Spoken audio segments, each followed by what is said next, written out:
Ma famille s'est envolée pour l'Italie le jour de mon anniversaire. Je l'ai appris grâce à une publication Instagram de ma sœur. De vraies vacances en famille après des années. Je n'ai pas réagi. J'ai simplement signalé la transaction comme non autorisée et j'ai contacté directement le propriétaire de la villa. 4 heures plus tard, j'ai reçu un email, réservation annulée, remboursement en cours. Puis est arrivé mon message préféré, ils nous ont mis dehors. Que as-tu fait? Que avais-je fait? J'avais découvert que toute ma famille était en Italie pour mon anniversaire. Je n'avais pas été invité. Je n'ai reçu aucun texto, aucun appel, aucun message, pas même un « joyeux anniversaire » bâclé dans le groupe de discussion que nous semblons utiliser uniquement lorsque quelqu'un a besoin d'argent ou veut culpabiliser quelqu'un pour qu'il vienne à un dîner de fête. Au lieu de cela, je l'ai appris par Instagram. Ma sœur, Madison, l'a publié et filtre lumineux, faux sourire candide, légende, première vraie vacances en famille depuis des années. Au début, je suis resté juste figé. Puis je l'ai ouvert car une partie de moi espérait, peut-être stupidement, que je me trompais. Mais ils étaient là, mes parents, mes 2 frères, Madison, leur partenaire, même ma nièce et mon neveu.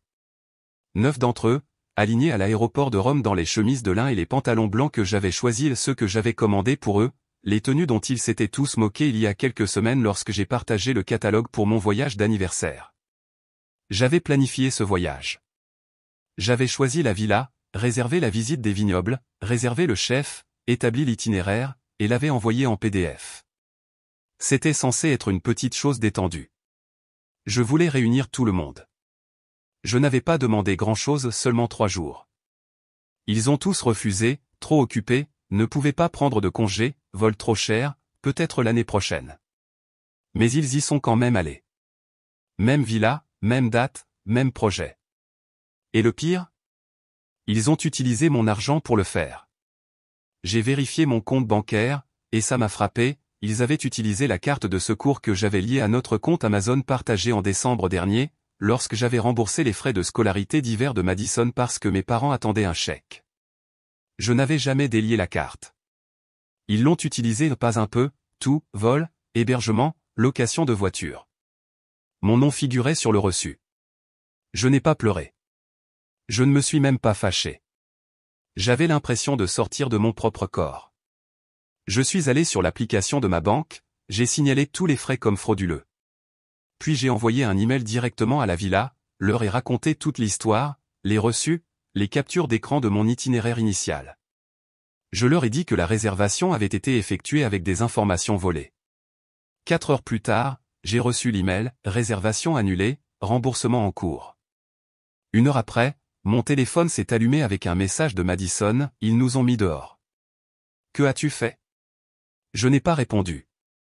Je suis resté assis en silence avec un café froid et 2 jours de vacances gâchés, les 2 seuls jours de congé que j'avais pris depuis que ma femme est partie avec notre fils et a déménagé à Vancouver. Je n'avais vu aucun d'eux depuis près d'1 an. Je me suis dit que ce voyage d'anniversaire me rappellerait peut-être que je n'étais pas complètement seul, que la famille signifiait encore quelque chose. Il s'avère que je me trompais. Je n'en ai jamais vraiment fait partie. Je me suis souvenu de quelque chose qui s'était passé 3 semaines avant le voyage. Mon frère aîné, Nat, avait dit, à moitié en plaisantant mais pas vraiment, que peut-être si je payais la dernière année d'études de Madison, il me considérerait enfin comme un vrai membre de la famille. Tout le monde a ri. Moi non. Ça m'est resté. Je pensais qu'il ne me comprenait tout simplement pas, que si j'essayais plus fort, que je donnais plus, que j'étais là quand c'était important, il commencerait à me traiter comme si j'avais de l'importance. Mais maintenant, je vois ce que c'est, je n'étais jamais qu'utile, jamais important, juste un porte-monnaie qui parlait. Et dès que j'ai arrêté de donner, ils sont devenus froids. Ce qu'ils ne savaient pas, c'est que je m'éloignais depuis des mois. J'ai arrêté de répondre à tous les appels culpabilisants. J'ai arrêté de payer pour les choses à moins que je ne le propose. J'ai commencé à établir des limites. Apparemment, ça ne leur a pas plu. Je pense qu'ils ont fait ça parce qu'ils savaient que je réagirais. Ils le voulaient peut-être. Peut-être voulaient-ils prouver que je rampais toujours. Ou peut-être qu'ils se fichaient que je le fasse ou non. Mais lorsqu'ils ont réalisé que j'avais annulé le voyage sans un mot, c'est là que le vrai jeu a commencé. Et je ne faisais que commencer, moi aussi. Ils sont restés silencieux pendant 2 jours, pas de texto, pas d'appel, juste le silence. Comme si, en l'ignorant assez longtemps, tout allait s'envoler. Puis Madison a finalement brisé le silence. Elle m'a envoyé un mémo vocal, pas même un appel, juste cette voix maladroite et hésitante qu'elle utilise lorsqu'elle essaie de faire semblant d'être désolée sans rien admettre. Elle a dit que c'était un malentendu, qu'ils pensaient que j'avais passé outre lorsque j'ai cessé de répondre aux mises à jour du voyage, qu'ils ont supposé que ça ne me dérangerait pas. Elle a utilisé ce mot, supposé, comme si cela devait justifier quoi que ce soit. Ils n'ont pas supposé, ils l'ont planifié. Ils ont réservé les vols une semaine après que j'ai envoyé l'itinéraire final. Ils ont réservé la villa en utilisant mes informations de paiement enregistrées à partir d'une ancienne commande Amazon familiale. Ils ont copié le voyage que j'avais conçu et m'ont laissé de côté, en espérant que je ne le découvrirais pas avant qu'il ne soit trop tard. Et quand ça leur a explosé au visage, ils n'étaient pas désolés, ils étaient gênés. Je n'ai pas répondu au mémo vocal de Madison. Je n'ai pas répondu à Nat lorsqu'il a envoyé un texto, parlons-en. Et lorsque ma mère m'a appelé ce week-end pour la première fois en 3 mois, je l'ai laissé aller en messagerie vocale. Il voulait un accès, pas une réconciliation. Puis ça a empiré. 4 jours plus tard, j'ai reçu une invitation à dîner chez mes parents. Pas d'occasion. Juste, passez nous voir, vous nous manquez. Je suis allé car j'étais curieux, car au fond de moi, je voulais toujours croire qu'il se sentait peut-être mal. Tout le monde était là, même Madison, qui trouve généralement une excuse pour partir tôt. C'était suspect dès le départ, excessivement chaleureux, excessivement poli, trop de sourires qui n'atteignaient pas leurs yeux. Nous nous sommes assis pour dîner, et en 15 minutes, le piège était évident. Alors, écoute, a commencé ma mère. Il y a quelque chose dont nous voulions te parler. Elle ne s'est même pas donné la peine de s'y préparer. Ils avaient besoin d'aide à nouveau. Madison avait vraiment du mal avec sa dernière année d'études. Son aide financière avait été retardée. La bourse a échoué. Et si elle ne payait pas le solde de 18 900 $, elle serait radiée de ses cours. Puis est arrivée la phrase que je n'oublierai jamais, nous savons que les choses ont été tendues ces derniers temps, mais s'entraider, c'est ce que fait une vraie famille. C'est là que j'ai réalisé que rien de tout cela ne visait à réparer les choses, le dîner, les fausses excuses, la soudaine inquiétude. Ce n'était qu'un échauffement pour demander plus d'argent. Et ils avaient encore le culot de faire comme si je le leur devais. Je n'ai même pas discuté. J'ai juste dit que j'y réfléchirais, me suis levé et suis parti. Et apparemment, c'était mon crime. Car le lendemain matin, le silence est revenu, pas seulement le silence, le froid. Le chat familial est devenu silencieux. Madison ne me suivait plus sur Instagram. Ma mère n'a pas répondu lorsque j'ai demandé comment s'était passé le rendez-vous de papa. C'était comme si j'avais été officiellement exilé à nouveau. Il voulait que je me sente coupable, que je cède. Mais je ne l'ai pas fait, car pour une fois, je ne me suis pas senti coupable. Je me suis senti libre. 3 semaines se sont écoulées, pas un seul message. Les mêmes personnes qui ne pouvaient pas attendre pour discuter en groupe du vin que nous devrions boire en Toscane ne pouvaient même plus dire « bonjour ». Je n'avais jamais été aussi complètement ignoré par des personnes qui partageaient mon sang. Ils ne m'ignoraient pas, ils me punissaient. C'était clair. Et peut-être pensaient-ils que je reviendrais ramper. Peut-être pensaient-ils qu'en attendant assez longtemps, je craquerais, que je me présenterais chez maman avec des plats à emporter, que je ferais comme si de rien n'était, et que j'offrirais de payer les frais de scolarité quand même, juste pour maintenir la paix. Ils se trompaient.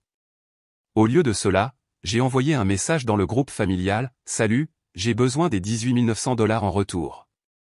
Veuillez envoyer avant la fin de la semaine. » Lu. Silence. Je n'ai pas fait de suivi. Je n'ai pas envoyé de point d'interrogation. Je n'ai pas essayé d'expliquer. J'ai attendu. Il a fallu 2 jours avant que mon père ne réponde. Il a dit, ce n'était pas seul. Tu n'as jamais dit que tu t'attendais à ce que cet argent soit remboursé. Si tu l'as fait, c'est de ta faute de ne pas avoir été clair. C'est à ce moment-là que j'ai réalisé jusqu'où ils étaient prêts à aller pour éviter d'être tenus responsables. Le même homme qui m'avait autrefois dit qu'un vrai homme ne laisse jamais sa famille mourir de faim, faisait maintenant semblant que les notes Venmo que j'avais signées disant, pour les frais de scolarité, remboursement fin de l'été, n'existaient pas. Puis Nat a ajouté son grain de sel, nous avons tous des difficultés en ce moment, Charlie. Tu n'as aucune idée à quel point les choses sont serrées. Tu penses que l'un de nous thésaurise de l'argent? Allez, mec. Oui, je savais à quel point les choses étaient serrées. Je m'en fichais plus. Puis, pour faire bonne mesure, Madison a pété un câble. Elle ne m'a pas envoyé de message directement. Elle a juste posté une photo d'elle au brunch mimosa, lunettes de soleil, le tout, et a ajouté une légende qui disait « Certaines personnes aiment renverser la vapeur lorsqu'elles ne reçoivent pas d'attention. » Il fut un temps où cela aurait fonctionné, où je serais allé chez elle, aurais frappé à la porte, aurais demandé pourquoi elle était contrariée, aurais essayé de raccommoder les choses. Ce temps était révolu. Je n'ai pas répondu. J'ai appelé mon avocat à la place. Il a fallu 10 minutes pour envoyer la preuve, reçu de paiement, conversation par texto, capture d'écran de ses remerciements pour le prêt, même le PDF de la ventilation du paiement initial. Je leur ai tout envoyé, tout daté et documenté. Une semaine plus tard, ils ont été assignés. C'est à ce moment-là qu'ils se sont souvenus comment me joindre. Madison a appelé, furieuse, a dit que j'étais instable mentalement, que j'embarrassais la famille. Maman a envoyé un texto, arrête ça, s'il te plaît. Papa est déjà assez stressé. Tu nous brises le cœur. Nat a envoyé le message le plus révélateur de tous, t'entends-tu même? Tu nous poursuis pour, quoi? Pour de l'argent que tu n'as même pas manqué avant que nous te contraries? Voilà, cette supposition, cette idée que j'en avais tellement que je ne devrais pas m'en soucier, que j'étais une banque qu'ils pouvaient insulter et voler, et que je continuerais à donner des prêts comme des bonbons parce que c'est ce que fait la famille. Sauf que cette fois, ils ont choisi la mauvaise version de moi. Je n'ai pas reculé. Et ça n'est pas allé au tribunal non pas parce qu'ils m'ont battu, mais parce que leur avocat leur a dit qu'ils allaient perdre. La piste papier était trop nette. Ils se sont entendus. Ils ont envoyé l'argent en un seul virement. Pas de message. Pas d'excuses. Juste de l'argent. Mais ils ne savaient pas qu'à l'instant où j'ai récupéré cet argent, je n'ai pas ressenti de soulagement. Je n'ai rien ressenti, car j'avais déjà pris ma décision des semaines auparavant. J'ai vendu ma voiture, j'ai annulé mon bail, j'ai mis tout ce qui se trouvait dans mon appartement en vente, meubles, vêtements, appareils électroniques. Tout était parti en 10 jours. J'ai donné ma démission à mon patron. Je n'ai pas dit où j'allais. Je l'ai juste remercié, lui ai serré la main et suis sorti du bureau avec une boîte de photos que je ne voulais même pas garder. Puis j'ai acheté un billet aller simple pour la Suède. Je n'y étais jamais allé. Je ne connaissais personne là-bas. Mais c'était le but, plus de dîners où je devais sourire en encaissant des insultes, plus de vacances où je me présentais juste pour me sentir invisible, plus d'aide aux personnes qui ne me voyaient que comme un moyen d'atteindre leur fin, plus de prétention. Juste moi, une valise et un pays où personne ne connaissait mon nom. Et pour la première fois depuis très, très longtemps, j'ai pu respirer. Ils ne se sont pas rendus compte que j'étais parti avant que je ne sois parti. J'habitais en Suède depuis 24 jours avant que quelqu'un ne le remarque. L'appartement était petit, meublé avec des éléments de base, avec vue sur la ligne de tramway et un parc qui restait brumeux le matin. Je n'avais pas de voiture. Je n'avais pas de projet. J'avais un lit, un travail que je pouvais faire à distance, et le calme, le genre de calme qui vous fait battre le cœur la première semaine, jusqu'à ce qu'il commence à ressembler à la paix. Pas de famille. Pas de message. Pas de culpabilité dans ma boîte de réception. Puis ma nièce, Léa, m'a appelé en FaceTime. Elle a dit que c'était juste pour dire bonjour. Je n'avais pas eu de ses nouvelles depuis des mois. Léa est différente, assez jeune pour ne pas être complètement empoisonnée.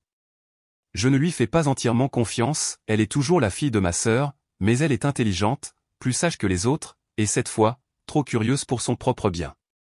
À mi-chemin de notre petite conversation, elle a demandé, presque par hasard, alors, la Suède est-elle aussi propre qu'on le dit? Je l'ai regardée, et elle a essayé de ne pas sourire. Elle savait. Et maintenant, il le saurait aussi. Moins de 24 heures plus tard, ils ont éclaté. Je me suis réveillé avec 13 appels manqués, 5 emails et un message vocal de ma mère, qui ne m'avait pas parlé depuis avant le procès. Tu as quitté le pays sans dire pourquoi? Pourquoi nous punis-tu comme ça? Pas d'inquiétude. Pas de « vas-tu bien ?» Juste du blâme, de la culpabilité, des suppositions. Madison a envoyé un texto ensuite, est-ce que c'est ça ton idée d'une démonstration de force? Tu es vraiment malade. La Suède, vraiment? Puis Nat, le frère toujours pragmatique qui pense que le ton équivaut à la raison, écoute, je comprends que tu aies besoin d'espace, mais tu as ignoré toute ta famille. C'est toxique, mec. Ils voulaient tous la même chose, le contrôle, même à 4000 miles de distance. Ils voulaient que je m'explique, que je justifie leur malaise, et peut-être que si je leur faisais une scène émotionnelle assez importante, ils auraient l'impression d'avoir encore une certaine emprise sur moi. Je n'ai pas répondu. Puis Léa m'a envoyé un message, ils sont en colère. Grand-mère a dit, et je ne plaisante pas, sa nièce espionne leur a dit au téléphone. J'ai éclaté de rire, seul dans mon appartement, comme si c'était une mise en scène, comme si j'avais attendu dans les buissons le bon moment pour sauter dans l'exil, comme si je n'en avais pas juste assez tranquillement et que je n'étais pas parti. Léa a dit que tout le monde se disputait. Madison l'a accusé de garder des secrets. Nat a apparemment crié que j'étais mélodramatique et que je faisais passer toute la famille pour des imbéciles. Ma mère a pleuré et a dit que je les déchirais. Ils ont fait comme si j'avais brûlé une maison. Tout ce que j'ai fait, c'est m'éloigner d'une porte qu'ils n'arrêtaient pas de claquer à ma figure. Je n'ai pas dit grand-chose à Léa, je lui ai juste dit merci et de prendre soin d'elle. Mais la vérité est que je ne me suis pas senti coupable. Je ne me suis pas senti fier non plus. Je me sentais propre, comme si l'air autour de moi avait cessé de sentir les attentes et le ressentiment. Ils ont supposé que je reviendrais, que je deviendrais solitaire, que j'aurais besoin d'eux.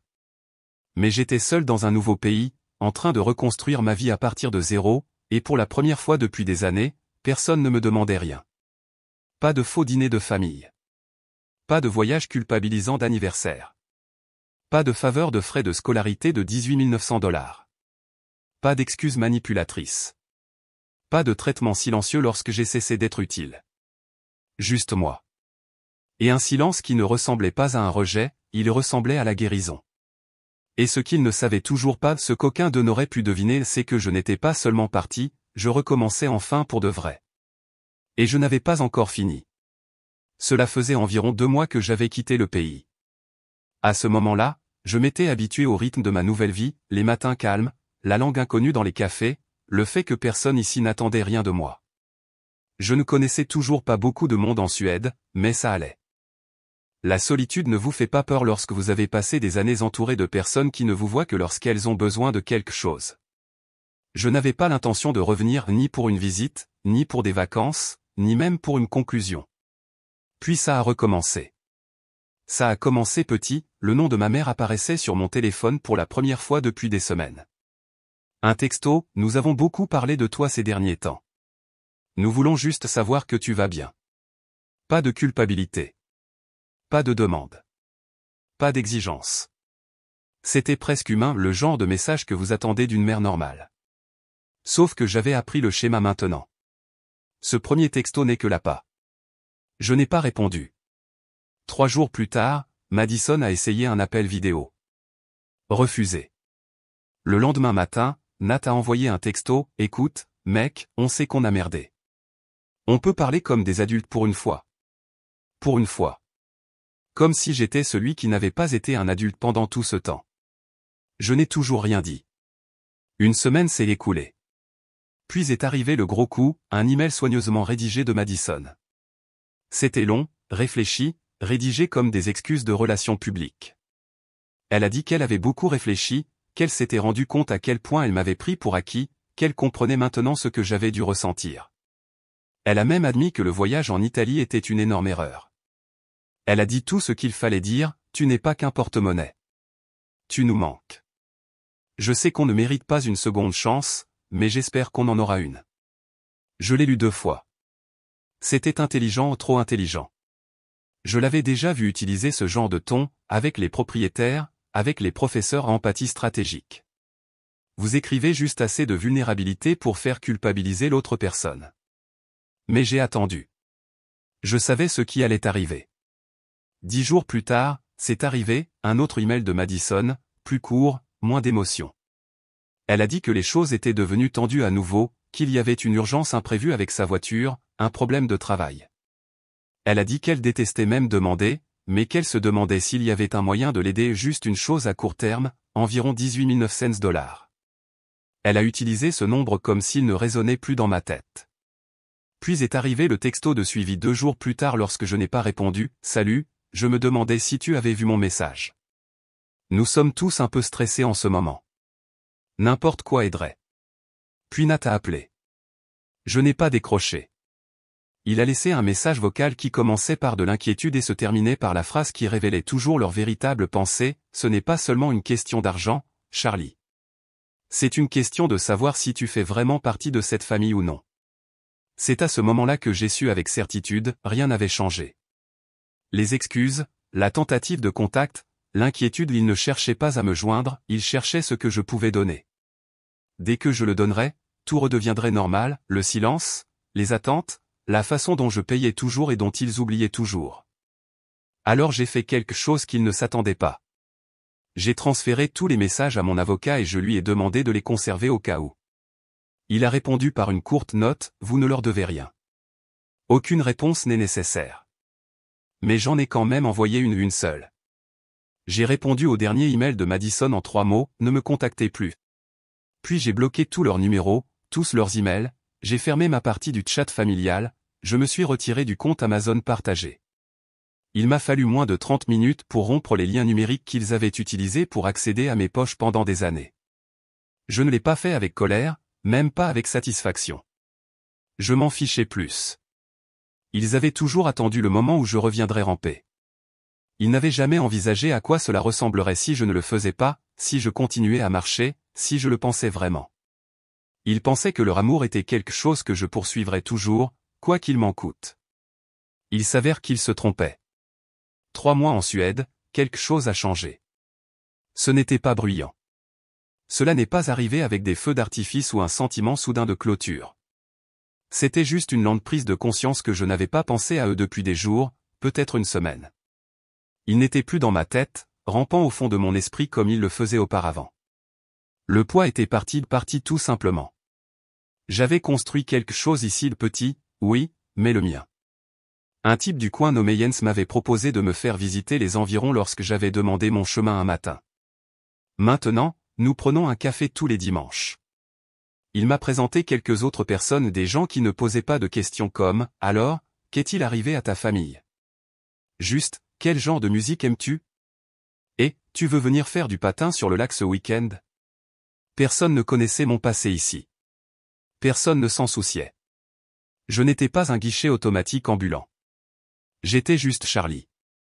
J'ai posté une photo un jour, juste une photo décontractée, moi dans un café tranquille du centre-ville, de la neige en arrière-plan, une assiette de petits pains à la cardamome chaud devant moi. Je n'avais rien posté depuis des mois. Je n'y ai pas pensé à 2 fois. Mais ma nièce Léa l'a vu. J'ai reçu un message d'elle 2 jours plus tard, il pète les plombs. Je lui ai demandé ce qu'elle voulait dire. Ils ont vu ton message. Maman a dit que tu avais l'air trop heureux. Qu'est-ce qu'il fait là-bas? Puis elle a ajouté la partie qui a vraiment fait mouche, grand-mère a dit qu'il essaie de nous punir. Voilà encore, cette idée que mon bonheur était une attaque, que ma guérison était une sorte de vengeance, que mon absence n'était pas une limite, c'était une performance. Ils ne pouvaient pas comprendre que je ne faisais pas ça pour eux, je le faisais sans eux.